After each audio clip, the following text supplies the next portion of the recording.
Hi boys and girls, welcome to reading class. Today is Monday, April 20th, and you are going to need these 5 things. So you should have all of those things together in a big envelope or somewhere in your yellow or blue bin. So let me show it to you. The first thing you're going to need, number 1, is your fluency folder. Okay, so you're going to need your fluency folder. It's probably in your in progress folder somewhere in that envelope. And remember, you only have one fluency folder, so it's definitely inside of your big envelope. And in it, you should have the syllable study drill. So that's number 1. You need to get your fluency folder. The second thing that you're going to need is your purple poetry journal. So you need your poetry journal. Remember, it has our patriotic songs in it, and it also has poems. That's number 2. Number 3 is your ELA journal. Mine, I actually took from an older student who decorated hers. And remember, in yours, you have the first page is the alphabet with the vowels and the consonants. So that's number 3, your ELA journal. And then you're going to need for number 4, it says word work packet, which is this one. It was in the big envelope. And number 5 is your reading packet. So you need to get your word work packet and your reading packet. So let me go over that again. You need your fluency folder. Number 1, fluency folder. Number 2, poetry journal. Number 3, ELA journal. And number 4, word work packet. And number 5, reading packet. That's what you're going to need for reading class today. So you can go ahead and pause this video if you want so that you can get all 5 of those things. And as soon as you have all 5 of those things in front of you, go ahead and press play and we can continue with our lesson. All right, boys and girls, thank you for getting these 5 things. And let's go ahead and get started. Give me just a second so I can take this back to the desk. But before we do our fluency folder, I want to see if you remember this. You guys go ahead and do it. The sound of the short A is... The sound of the short E is... The sound of the short I is... The sound of the short O is... And the sound of the short U is... Very good, boys and girls. So those are the sounds of the short vowels, okay? The short vowels. All right, let's go ahead now and move on to fluency folder. Got my microphone on so that hopefully you can hear me because you can't see me right now. So if you can't see me, I want you to be able to at least hear me. All right, so we're going to open up our fluency folder and we're going to go to where it says syllable study drill. So there we have Miss Acuna's study drill, and you should have yours as well. Now, why do we do this? The reason we do this is because some really great teachers and scientists got together and they said, okay, how do children learn how to read? What's the best way to teach them how to read? And they said, start with little pieces of the words called syllables, parts of words. And if they know how to read the small parts of the words, then when they see them in larger and longer words, they'll be able to read those longer and larger words. So let's go ahead and do it how we do it in class every day, where I'm going to read one line and then you're going to read it again. So first you're going to listen. If I'm pointing to myself, that means it's Miss Acuna's turn. If I point towards the camera, towards you, that means it's your turn. So first listen because it's my turn. All right, so this is our first column of syllables. Ing, im, ver, est, bout, for, pour, non, lect, ma. And while I do this, you can put your finger on it and you could read alongside me, with me. But now you're going to do it by yourself, okay? Go ahead and put your finger on the first column and you read it.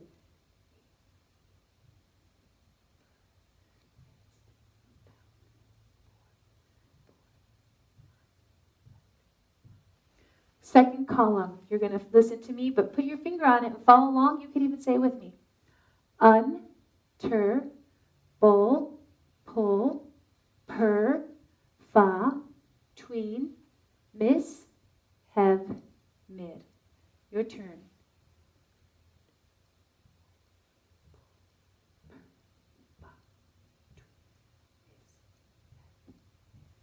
Good, let's do the third column. Don't ask me why the T makes the ch sound, but it does. Ch. Sorry, I said that wrong. Chur, ment, shin, D, tol, L, hap, li, sub, ten. Your turn.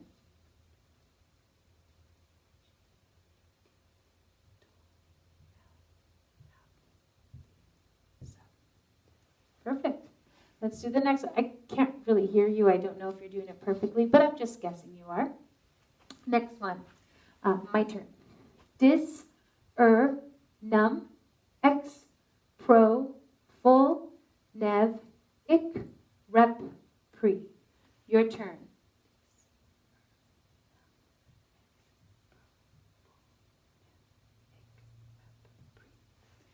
Good job. Now the last column. Let me do it first. My turn, but you can do it with me.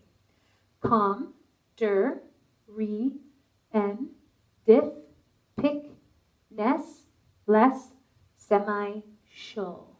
Your turn.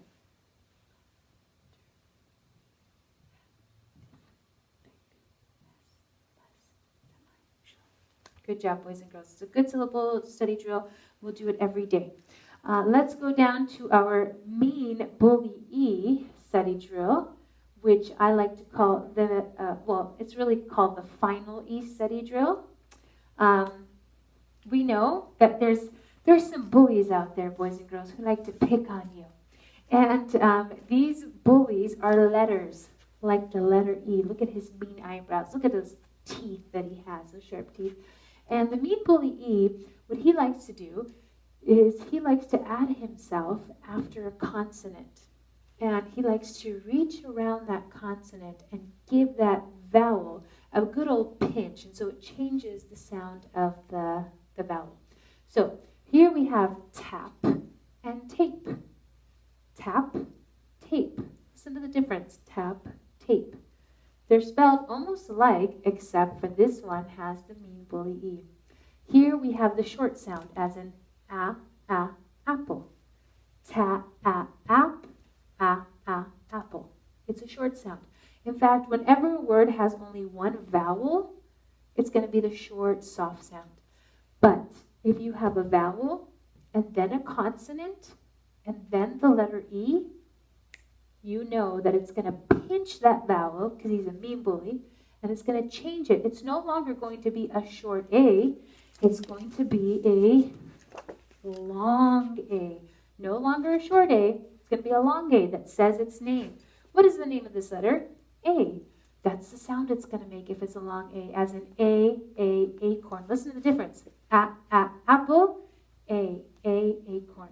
So that mean bully E changes it into a long vowel sound. So let's go ahead and read this together, shall we? Or if you want to just listen to it the first time, then the second time you can do it on your own.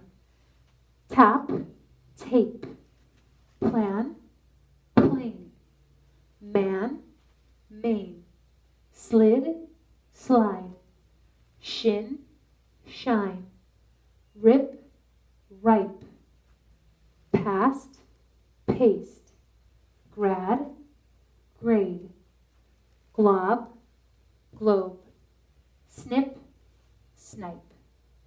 Okay? Now let's do that where I will say the short vowel sound word, and you'll do the second, the word with the long vowel sound. So it's my turn. Tap, your turn. Plan, man, slid, shin, rip, past, grad, glob, snip. All right, very good, boys and girls. So there you have it. That's our fluency folder packet or practice that we're going to do every single day. And now what I want you to do is go ahead and move that aside, push that off to the side, and open up your purple poetry journal. And we're not going to do a new poem today. We are just going to look at the last poem we did, which was on page 15, which is called Little Turtle. Little Turtle. Go ahead and take a moment. Pause the video, please, and go ahead and practice it to yourself. So go ahead and open up to page 15 in your poetry journal, and then pause this video and read it to yourself. And then press play when you're done. All right, boys and girls. Well, thank you for practicing it by yourself. Let's go ahead and read it together. Ready? 1, 2, 3. Little Turtle by Vachel Lindsay. There was a little turtle. He lived in a box. He swam in a puddle. He climbed on the rocks. He snapped at a mosquito. He snapped at a flea. He snapped at a minnow, and he snapped at me. He caught the mosquito. He caught the flea. He caught the minnow, but he didn't catch me. Let's do it one more time, and we're all done with this cute poem. And notice that it is a rhyming poem. Not all poems rhyme, but most of the children's poems that you'll read definitely do rhyme. So let's try that again with the title and the name of the poet, the name of the author. Little Turtle by Vachel Lindsay. There was a little turtle. He lived in a box. He swam in a puddle. He climbed on the rocks. He snapped at a mosquito. He snapped at a flea. He snapped at a minnow, and he snapped at me. He caught the mosquito. He caught the flea. He caught the minnow, but he didn't catch me. Good job, boys and girls. One of our flip grids this week will be for you to record yourself reading this poem, okay? So you might want to practice this for homework. Page 15, Poetry Journal, and you're going to practice it so that when it's time for flip grid, there's going to be a flip grid opportunity where I'm going to say, open up your poetry journal, open to page 15, and record yourself reading this poem, okay? Thank you, boys and girls. Let's go ahead and move on now to our ELA journal. And really quickly, I just want you to open it up to the very first page where we reviewed the vowels and the consonants. You know that there are 26 letters in the alphabet, and all of those letters can be either vowels or consonants. So let's go ahead right now and let's say what those vowels are. The vowels are A, E, I, O, U, and sometimes Y. The consonants are all the other letters in the alphabet. Like notice here that we have the alphabet and all of the vowels are highlighted. Well, what are the rest of these letters that are not highlighted? The rest of these letters that are not vowels, what do we call them? We call them consonants, okay? It's going to be really important to know the difference between vowels and consonants. So just remember that, please, boys and girls. Vowels are A, E, I, O, U, and sometimes Y. And the consonants are, well, all the other letters. Now, go ahead and just move that aside for a second. And I want to review our idioms. We have a new idiom of the week. You guys remember this idiom? This idiom was called all thumbs. Look at that girl. She's trying to sew something together. And let's see what the sentence says. When it comes to sewing, I'm all thumbs. Do you guys remember what that means? What it means. Clumsy or not very good at doing something. So this girl is not very good at sewing, and that's why she says she's all thumbs, because it's almost like her hands, instead of having 10 different fingers, every single finger is a thumb, and that would make it very hard to do something. So that was our first idiom, all thumbs. Our next idiom, you guys remember this, an arm and a leg. She's paying for a dress, but instead of using money, she's giving away her arm and her leg. Oh my gosh. Tamar's new dress cost an arm and a leg. What it means? A lot of money. If you were going to give your arm and your leg to pay for something, that thing better be really special and really expensive because you need your arm and your leg. So that was our second idiom, arm and a leg. And then we talked about break a leg. When you tell someone to break a leg, does that mean you really want them to break their leg? Of course not, because an idiom is a special saying that you say something, one thing, but you really mean a different thing.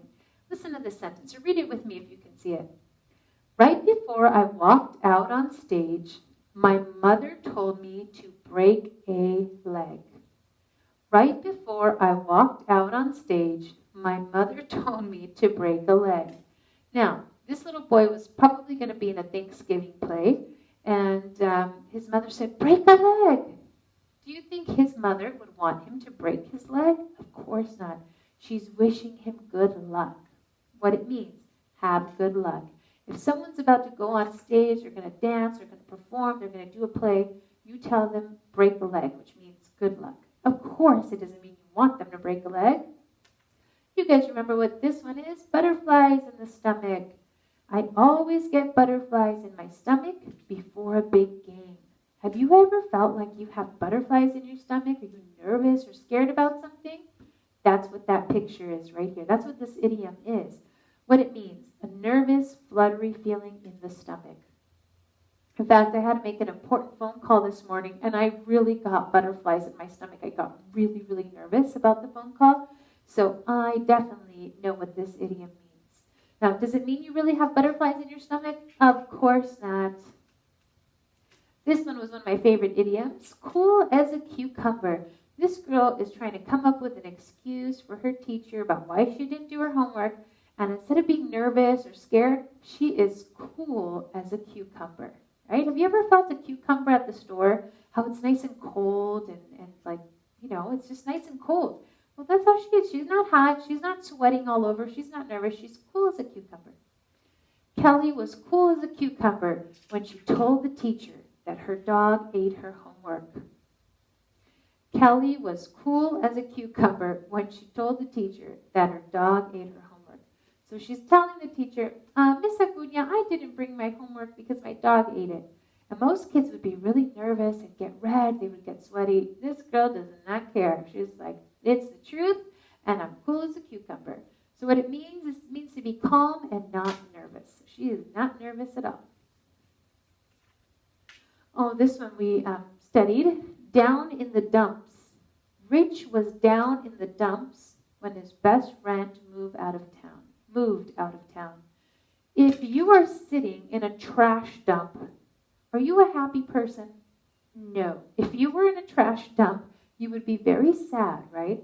So to say that you're down in the dumps means you're very, very sad. You're very upset about something. It means feeling sad. So if you are down in the dumps, it's because something sad has happened to you. This one's a good one. Eyes bigger than the stomach. This is our new one. Everyone say it. Eyes bigger than the stomach.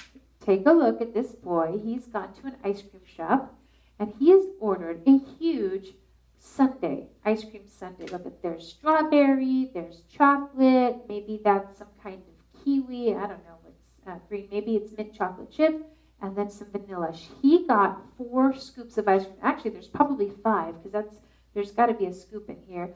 He's got a cherry, he's got some whipped cream. That's a lot. Do you really think a little boy this size could eat something like this? Think about that. Here's the sentence. I wanted to eat it all, but my eyes were bigger than my stomach. His eyes are bigger than his stomach. What could that mean? Think about it for a second. Here's what it means, boys and girls. Wanting more food than one can eat.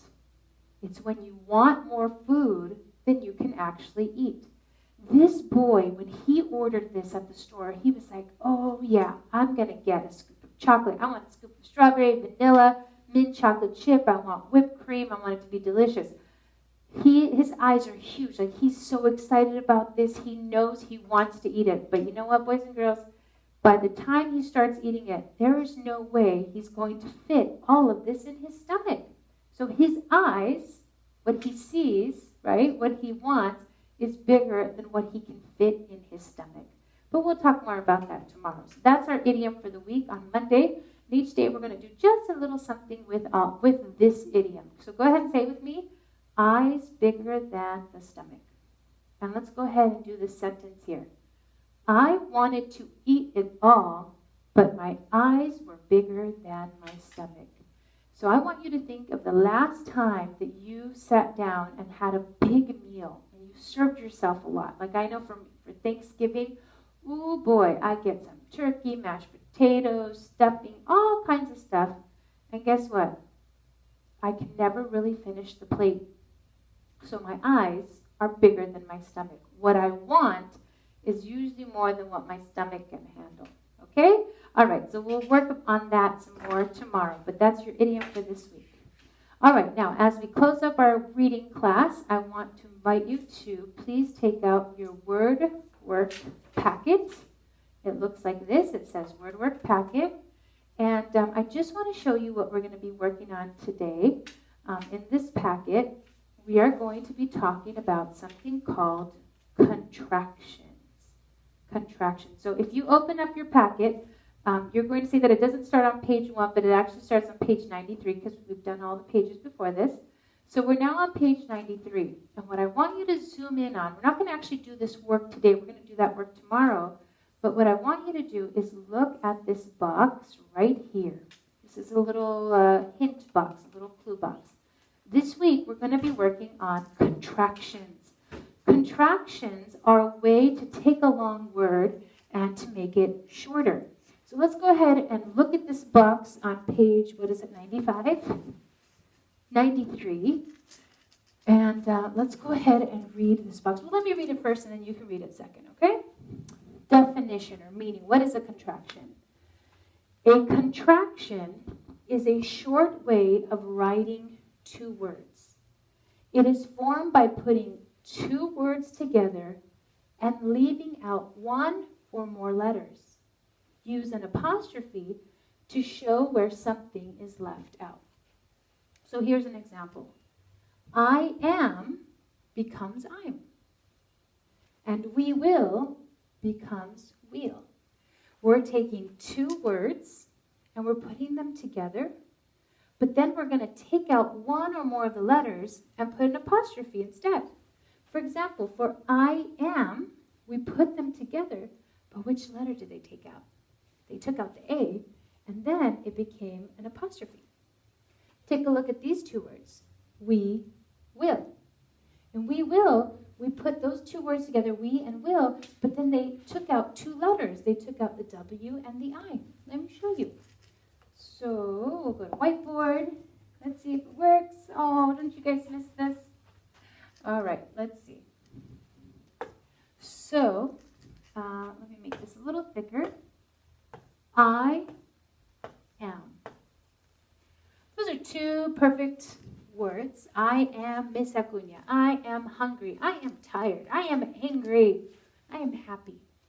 But sometimes we get a little lazy and we say, you know what? I don't want to write two whole words out. So that's when we take these two words and we turn them into a contraction.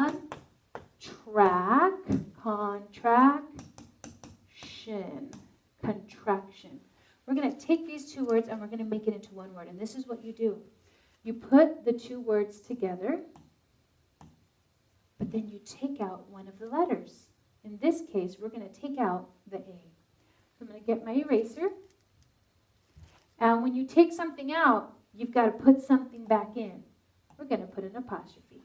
So the word I am, and I'm sorry about that A, I miswrote that A. Here we go. I am becomes I'm. This is the contraction when you take two words, put them together, but then you take out one of the words. One of the letters. When you take out one of the letters, you got to put something in, the apostrophe. Let's do the other one. The next word that they said was we will. We will rock you, right? We can take those two words and we can turn it into a contraction. Say contraction with me. Contraction. And so what we do is we put those two words and we bring them together. We will. But in this case, we're not going to just take out one letter. Here we took out only the A. Here we're going to take out two of the letters. And the letters we're going to take out will be W and I. So we're going to take those two letters out.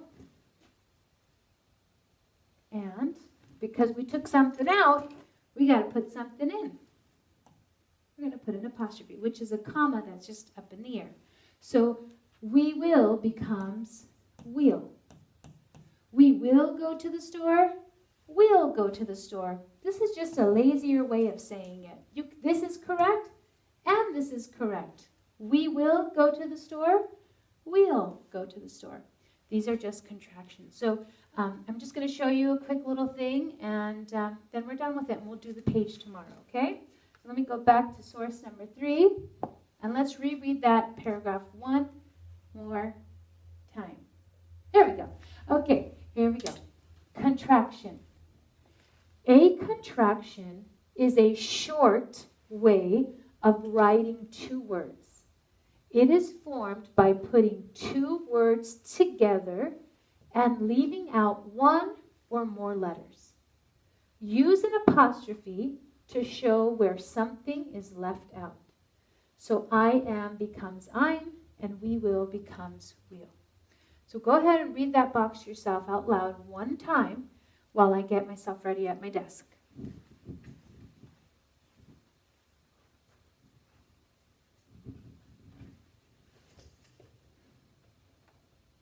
All right, hopefully you were able to write that or read that one more time. And I want to show you exactly what a contraction is. Now, if we were in class, you guys would be playing with these today, but you're not. You're not here today, so we can't do that. Let me zoom into this. All right, here we go. I have two words here, it and is. And when I put them together, it becomes it is. And it's perfect just the way that it is. It is. It is. It is Monday. It is reading time. It is blah.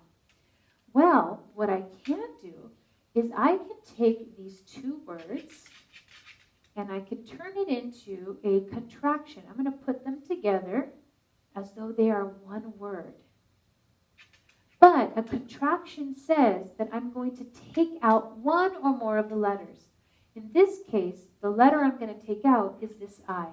In fact, whenever you put two words together and one of the words is, you're going to always take out this I. So you take out the I, but remember, what did Ms. Acuna say? If you add a letter, you got to if you take away a letter, you got to add something to it. So we turn it into an apostrophe because the I is missing. And so this is what it becomes. It's like a puzzle.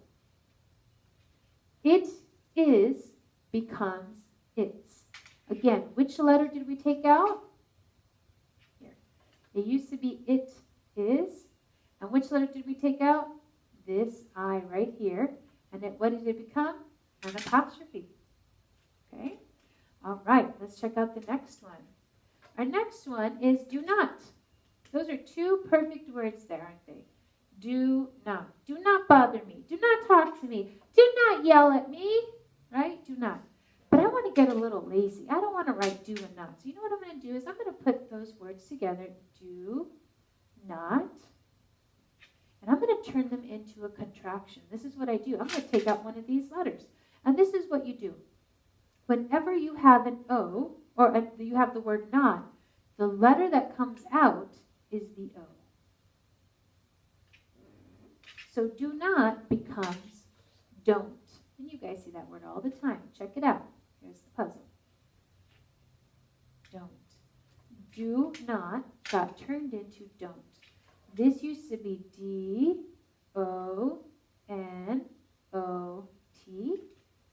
Do not, do not. But then, whenever you have not, you're going to take out that I. And take out the O, and then you put the apostrophe. So do not becomes don't. Next one, we have you and will. You will do your homework. You will do your chores. You will be awesome. You and will. But you know what we're going to do? I'm feeling kind of lazy. I don't feel like writing out both words. So here's what I'm going to do. I'm going to write them together, you will. And whenever you have the second word will, you're going to take out the W and the I. So we're going to take out two whole letters. Instead of just taking out one, we're going to take out two, the W and the I. Remember, if you take something out, you got to put something back in, and it becomes Yule. U''LL. And this is what it looks like. You will gets turned into Yule. You will do your chores, you'll do your chores. This is just a faster way to do it, okay? And remember, this is what we got, what we took out. The W and the I got taken out. All right. Next one. We're almost done here. All right. I have the words I and am. I am crazy. I am Miss Acuna. I am tired. I am late. Right? What we can do is we can actually take this and we can turn it into one contraction. We're going to put it together as though it's one word, but a contraction always has to take something out. So if I'm going to take something out, it's the A. Whenever you have am, it's the A that gets taken out. So I'm going to take that out, and what does I am become? It becomes I'm. Check it out. I am hungry, or I'm hungry. That's what we call a contraction. All right, and I think I'll do one more. No, I think that's all I'm going to do. So we'll do more work on this tomorrow, but let's go ahead and review and make sure that we understand what a contraction is. And this is what we're going to be working on all week, so don't worry. Okay, so contractions. Contractions are when you take two words and you turn it into one word. Two words become one word. Two words become one word. Two words become one word. But there's something that you have to do for this. And that something is you have to take out some letters. And when you take out some letters, you've got to put something in. That's called an apostrophe. In I am, we took out the A, so we put in an apostrophe. For it is, we took out an I right here, so we had to put in an apostrophe. For do not, we took out this O, so we put in an apostrophe. But for you will, we actually took out you and will. We actually took out two letters, and we put in an apostrophe. So there you have it, boys and girls. That is a contraction. If you have the word she and is, and you want to be a little lazy about writing it, you can turn it into a contraction. Put it together, and take out the I, and if you take something out, you better put something in. She's. She is my sister. She's my sister. You can choose to do either one. But that, boys and girls, is what a contraction is. And we'll work more on it this week. All right. Take a deep breath in because now we are almost done. Yay, it's almost time to go. Reading packet. This is your last thing, and this is something you're going to do every day for homework. Reading packet. Please go ahead and open up your reading packet to the back of that cover page. And I apologize that these copies are so bad. I don't know if the copy machine was broken that day, but it's pretty bad. So here's what you're going to do, boys and girls. Every day, well, not every day, but maybe 3 times a week, you're going to have to read this little short text, and then you're going to answer 4 questions about it, okay? This story is all about visualizing. We want you to visualize or picture a dog doing each action described in the passage. I'm going to read it to you once, and then you're going to read it by yourself. And after you read it by yourself, 1 or 2 or 3 times, because remember when I was your age, I was not a very good reader. I became a better reader with time, but I had to read things like 2 or 3 or 4 times to understand it. If you have to do that, you do that. But I'm going to read it once, and then you're going to read it by yourself, and then you're going to answer these questions by yourself, and that's your reading homework. Okay? All right, here we go. Go ahead and put your finger on it and follow along with me. Ways dogs talk. Dogs use their voices and bodies to talk to people. Watch a dog's actions. You can learn to tell what it is trying to say. A dog shows when it is happy to see you. It looks at you and wags its tail, or it runs around quickly in circles. Some happy dogs will jump on you. A scared dog acts differently than a happy dog. A frightened dog puts its tail between its legs. Some scared dogs growl. Others try to hide. Dogs like being with people, so they try to get your attention. They tap you with a paw or place their head in your lap. They also might look at you and bark or howl. Dogs show when they want to be left alone, too. A dog that is upset will bare its teeth or it will growl. Grrr. Both are signs to stay away. All right, boys and girls, now that we've read this, I want you to read it 1 or 2 more times to yourself and then quickly answer these, well, not quickly, take your time and answer these questions, okay? And when you're done, that's it. So, boys and girls, I wish you a lot of luck, and please go ahead and finish this reading. Have a good one.